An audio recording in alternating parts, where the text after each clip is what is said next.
నాకు ఫస్ట్ ఎన్టీఆర్ గారి పేరు మీద వచ్చిన అవార్డు ఇది. ఎన్టీఆర్ గారు అంటే నేను పెద్ద ఆయనకి ఫ్యాను చిన్నప్పటి నుంచి. పాదాల భైరవి ఇవన్నీ ఆయన సరే, ఘంటసాల మాస్టర్ గారి ఆయన ఇచ్చిన మ్యూజిక్ ఆ పిక్చర్లో ఇవన్నీ నాకు ఇప్పుడు కూడా గుర్తున్నాయి. చిన్నప్పుడు జరిగిన ఇవన్నీ టూరింగ్ థియేటర్లో చూసిన ఆ సినిమాలు, ఆ ఎక్స్పీరియన్స్, ఆ సాంగ్స్, ఆయన నవ్వు ఆ పిక్చర్లో ఇవి ఇప్పుడు కూడా క్లోజప్ చూస్తే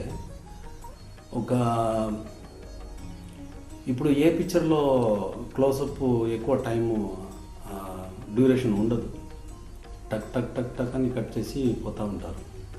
బట్ ఆయన క్లోజప్ వేస్తే you can see him for any 1 minute or 2 minutes continuously. అటువంటి ఎక్స్ప్రెషన్స్, అటువంటి sacrificing to maintain the body for the closer, to receive that kind of powerful lights in front of the camera.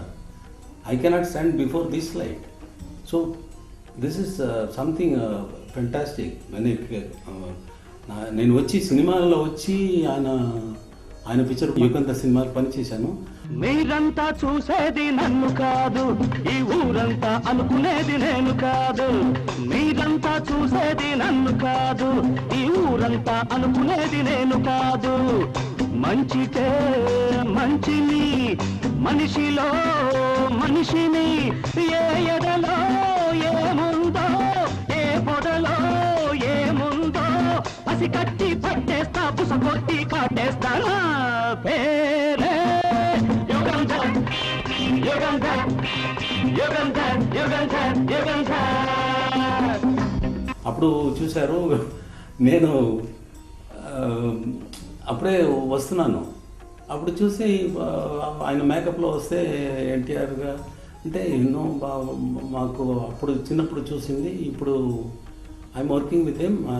It is something I was spellbound. అప్పుడు ఏమి చెప్పడానికి మాటలు రాలే. ఆయన ఫ్రీగా వదిలేశారు. There is no interference at all. He didn't hear any tunes at the time. Same అప్పుడు కూడా అటువంటి ఎక్స్పీరియన్స్లో they all lived for that art.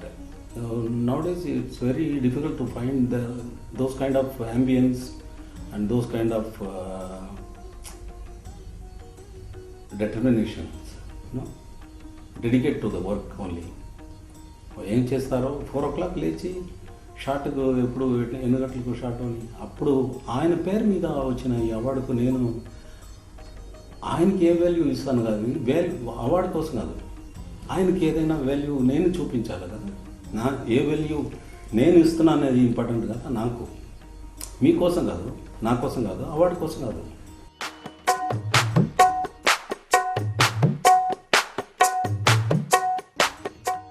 చక్కటి సందేశంతో సాగిన పెళ్లి చేసి చూడు సినిమాని ఇంతటితో ముగిస్తూ మరో చక్కటి సినిమాతో మళ్ళీ కలుసుకుందాం. సెలవు.